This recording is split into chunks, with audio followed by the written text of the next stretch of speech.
In his second State of the Nation address, Philippine President Ferdinand Marcos Jr. heralded the arrival of Bagong Pilipinas, New Philippines, echoing his father's vision of societal transformation. Bagong Pilipinas is not a political game plan that caters to a privileged few. It is a master plan for genuine development, the benefits of all our people. Bagong Pilipinas serves no narrow political interests. It serves the people. Bagong Pilipinas is not a new partisan coalition in disguise. It is a set of ideals that all us Filipinos, regardless of political creed or religion or wealth, can coalesce around. Ferdinand Bongbong Marcos Jr. is a prominent Filipino politician who has followed in the footsteps of his father, former President Ferdinand Marcos. Born on September 13, 1957, he is the eldest son of Ferdinand Marcos and former First Lady Imelda Marcos. This is my son, Ferdinand Marcos Jr.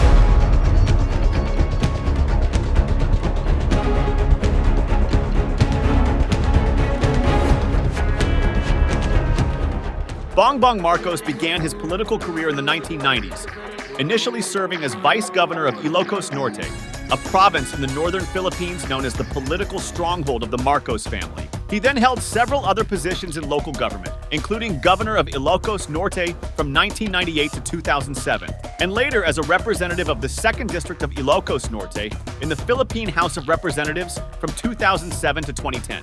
In 2010, Bongbong Marcos made his first bid for national office and won a seat in the Philippine Senate, where he served until 2016. Ferdinand R. Marcos Jr., having been elected to the position of Senator of the Republic of the Philippines. During his time in the Senate, he focused on various legislative initiatives, including education reform and rural development. Marcos's political career has been deeply influenced by his family's legacy, particularly the presidency of his father, Ferdinand Marcos Sr. As of 2024, Bongbong Marcos remains a prominent figure in Philippine politics, with a significant following. He continues to be a polarizing figure, with critics raising concerns about his family's legacy and his own political agenda. The victory of Ferdinand Bongbong Marcos Jr. in the Philippines national election signaled a significant shift in the country's political landscape. Marcos Jr.'s elusive campaign strategy, devoid of policy discussions and traditional debates, left observers both domestically and abroad uncertain about the direction of his leadership. Similar to his father, Marcos Jr. has shown inclinations towards a more authoritarian style of leadership, emphasizing centralized power and control. He often portrays himself as a strong and decisive leader, promising stability and order. Marcos Jr. tends to appeal to populist sentiments, focusing on issues that resonate with the masses, such as economic development, law and order, and nationalism. He often presents himself as a champion of the common people, promising to address their grievances and uplift their living standards. Like many politicians in the Philippines, Marcos Jr. represents a political dynasty, inheriting his political influence and support base from his father. This has both advantages and disadvantages, as it provides him with a built-in support network, but also attracts criticism for perpetuating dynastic politics.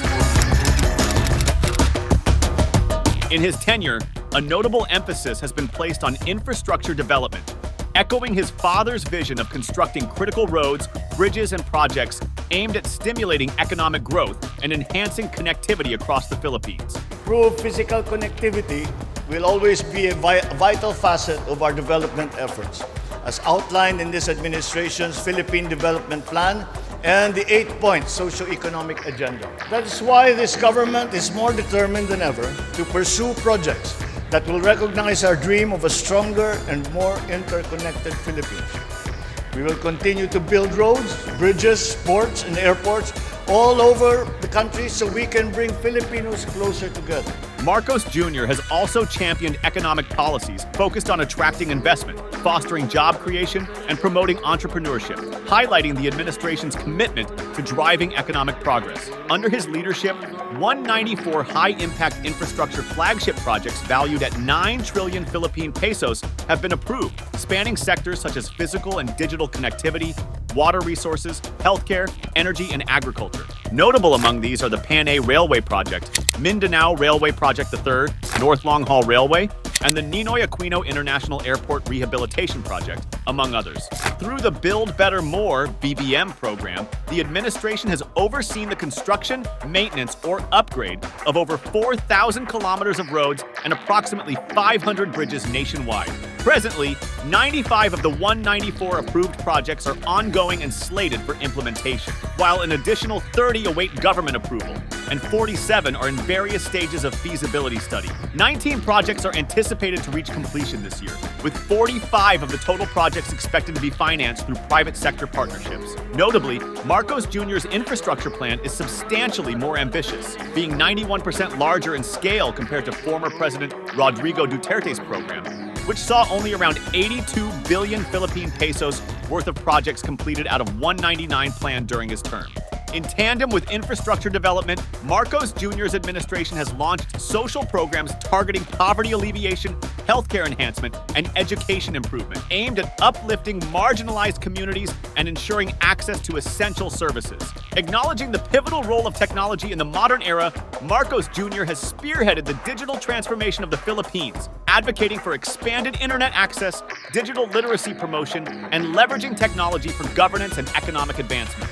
Regarding foreign policy, Marcos Jr. has articulated an agenda centered on national sovereignty, diplomatic relations, and regional cooperation.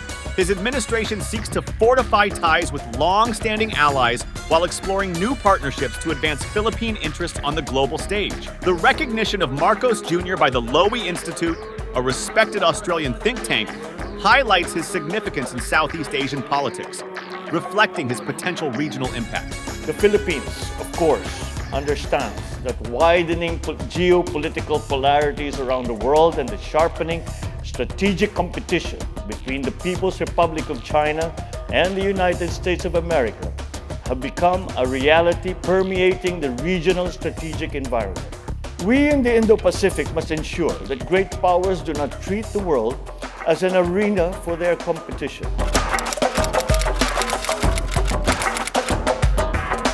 If we look into regional politics, Ferdinand Marcos has strongly emphasized the importance of maintaining a rules-based order in the Indo-Pacific region. He has articulated his views on regional security and stability, advocating for a framework that upholds international law, respects sovereignty, and promotes cooperation among nations. He calls for peaceful dispute resolution through diplomacy and dialogue, urging nations to uphold the principles of the United Nations Convention on the Law of the Sea, UNCLOS, and other international legal frameworks. Closer cooperation in this field was fully emphasized in my speech to the esteemed Parliament of Australia, the first ever for a Filipino president. I similarly highlighted our steadfast support for regional peace and harmony, to which many of our forefathers paid the ultimate price in World War II. I conveyed to Australian legislators the important role of both our countries as proponents of the rules-based international order and its significance amidst the present complexities in global geopolitics. In his speeches and statements, Marcos Jr. has highlighted the role of ASEAN as a key player in promoting a rules-based order in the Indo-Pacific. He emphasizes ASEAN centrality and unity in addressing regional challenges, including territorial disputes, maritime security, and geopolitical rivalries. Marcos Jr. advocates for increased cooperation among Indo-Pacific nations to tackle common threats like terrorism, transnational crime, and natural disasters. He highlights the need for multilateral approaches and dialogue mechanisms to build trust and foster stability in the region. He accepts the importance of ASEAN-led mechanisms and platforms, such as the ASEAN Regional Forum, ARF, and the East Asia Summit, EOS, in facilitating dialogue and cooperation among member states and external partners. I am happy with this opportunity to join the 26th ASEAN-China Summit. It is an important opportunity to reaffirm and build on our relations under the framework of the ASEAN-China Comprehensive Strategic Partnership. This year marks the 20th anniversary of China's accession to the Treaty of Amity and Cooperation in Southeast Asia, a valuable commitment by our countries to universal multilateralism and the rules-based international order. Such cooperation can only help achieve our aspiration that once again ASEAN will be the epicenter. Marcos Jr. advocates for ASEAN's unity and cohesion in addressing complex security challenges, including territorial disputes and maritime security issues. His commitment to ASEAN centrality reflects his dedication to fostering a cohesive and inclusive regional security architecture guided by the principles of cooperation, dialogue, and mutual respect.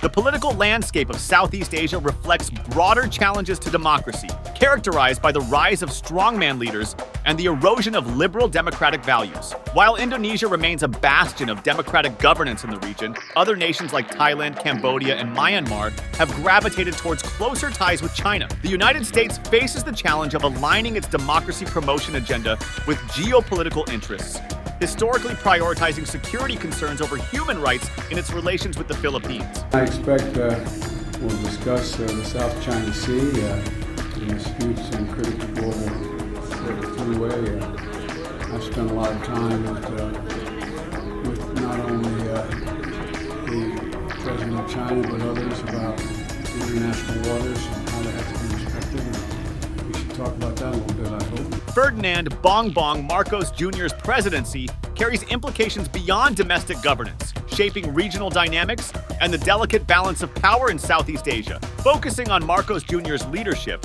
several key traits and policies distinguish him from other ASEAN leaders. He carries the weight of his family's legacy, notably that of his father, Ferdinand Marcos Sr., which may shape his leadership style differently compared to leaders without such significant familial ties. He has also garnered significant populist appeal, particularly among segments disillusioned with traditional political elites, setting him apart from leaders in neighboring countries. Marcos Jr. presents himself as a blend of populism and technocracy, emphasizing governance expertise alongside his family legacy. His economic policies prioritize infrastructure development and job creation, aligning with regional themes but tailored to the Philippines' specific needs and challenges. Under Marcos Jr.'s leadership, potential regional initiatives or collaborations include strengthening economic integration within ASEAN through trade liberalization and investment facilitation. Marcos Jr. as a regional leader, contingent on ASEAN member states' priorities' broader geopolitical context.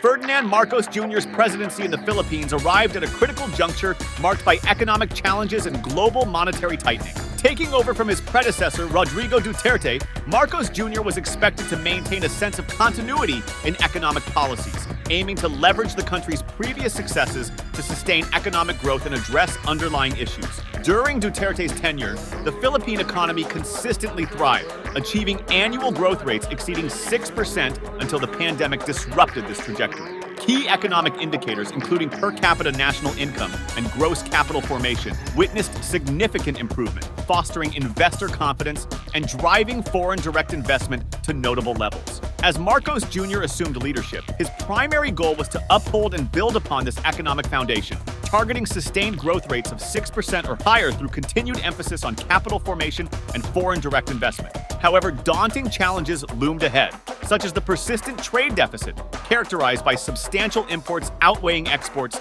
and an escalating current account deficit exceeding $6 billion in 2021. Furthermore, external factors like the U.S. Federal Reserve's interest rate hikes aimed at curbing inflation pose risks to the stability of the Philippine currency. Despite these challenges, Marcos Jr. maintained an optimistic outlook for the domestic economy, projecting approximately 7% growth for 2023. Additionally, Marcos Jr.'s foreign policy stance emphasized a delicate balancing act, reaffirming the Philippines' enduring alliance with the United States for security purposes, while cultivating closer economic ties with China to foster post-pandemic recovery and economic cooperation.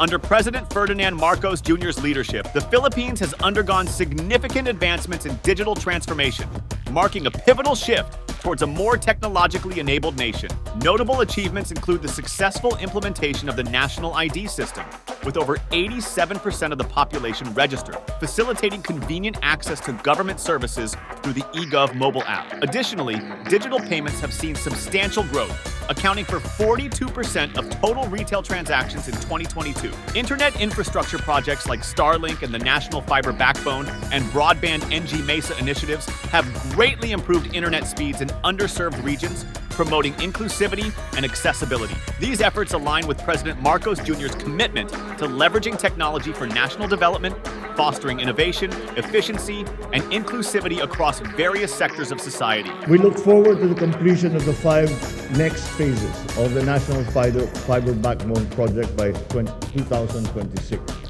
Once finished, the DICT expects to increase the penetration rate from 33%, as it is now, to 65%, reaching 70 million Filipinos out of the current 115 million population nationwide. President Marcos Jr. is poised to emphasize investments in digital infrastructure, such as broadband networks and 5G technology, to enhance internet access and connectivity not only within the Philippines but also across ASEAN. To foster digital innovation and entrepreneurship, Marcos Jr. is supporting initiatives like establishing innovation hubs, startup incubators, and investment funds to nurture digital startups and SMEs. Encouraging innovation in the digital sector can fuel economic growth, create jobs, and drive technological advancement. In terms of governance, Marcos Jr. is advocating for the digitization of government services and the adoption of e-government platforms to enhance public service delivery, transparency, and administrative efficiency. Furthermore, digital trade and payments have played a pivotal role in facilitating economic integration within ASEAN by breaking down barriers to cross-border commerce, enabling businesses to expand into new markets, and streamlining trade transactions. As digital technologies continue to evolve and shape the global economy, their role in driving economic integration and fostering inclusive growth is expected to further deepen, providing opportunities for sustainable development and connectivity across ASEAN and beyond. President Marcos Jr.'s commitment to advancing digital transformation highlights a strategic vision aimed at leveraging technology to propel the Philippines and ASEAN into a digitally enabled future. Since the start of this administration, it has been quickly recognized that the importance of digitalization and what its role is in the private sector in achieving our vision of a digitally connected Philippines. Criticism and controversy have been constant companions throughout Ferdinand Marcos Jr.'s leadership journey, casting a shadow over his political career. One of the most prominent criticisms revolves around his family's historical legacy, particularly his father's authoritarian regime, marked by human rights abuses and corruption. Critics argue that Marcos Jr. has failed to adequately address these dark chapters of Philippine history, fostering divisions rather than fostering reconciliation. Moreover, there are concerns regarding his leadership style and policies, with detractors accusing him of lacking a clear vision and relying too heavily on populist rhetoric rather than substantive reforms. His handling of key issues such as economic development, social inequality, and democratic institutions has come under scrutiny. These challenges have inevitably influenced Marcos Jr.'s standing among ASEAN leaders. While some may view him as a potential ally or partner in regional affairs, others may harbor reservations due to his controversial background and perceived weaknesses in governance. Marcos Jr.'s leadership style and approach to domestic issues could impact his credibility on the international stage, potentially complicating diplomatic relations and cooperation within the ASEAN community. Ultimately, navigating these challenges and controversies will be essential for Marcos Jr. to establish himself as a respected leader both at home and abroad, and to effectively engage with his counterparts in ASEAN. The future outlook and legacy of Marcos Jr. hinge on his ability to resolve the complexities of governance and address the challenges that accompany his leadership. As he steers the Philippines towards a new era marked by aspirations for economic growth, technological advancement, and regional engagement, Marcos Jr.'s tenure will be closely scrutinized. His commitment to digital transformation, infrastructure development, and regional diplomacy will leave a lasting imprint on the Philippines and the broader ASEAN community. We will integrate our production systems by linking, for example, manufacturing, agriculture, and services, deepening the global value chain's participation, pursuing a more aggressive trade and investment policy in expanding and diversifying our export, trade, and our investment partners. With strong partnerships, I see many opportunities for ASEAN partner countries and the Philippines to further strengthen our ties in trade and investment. However, his success in shaping a prosperous and inclusive future will depend on his capacity to balance historical legacies with contemporary demands, fostering unity and progress while addressing the concerns of a diverse society. Thanks for tuning in. If you found this video interesting, don't forget to give it a thumbs up, share it with your friends, and hit that subscribe button to stay updated with our in-depth analysis of global events.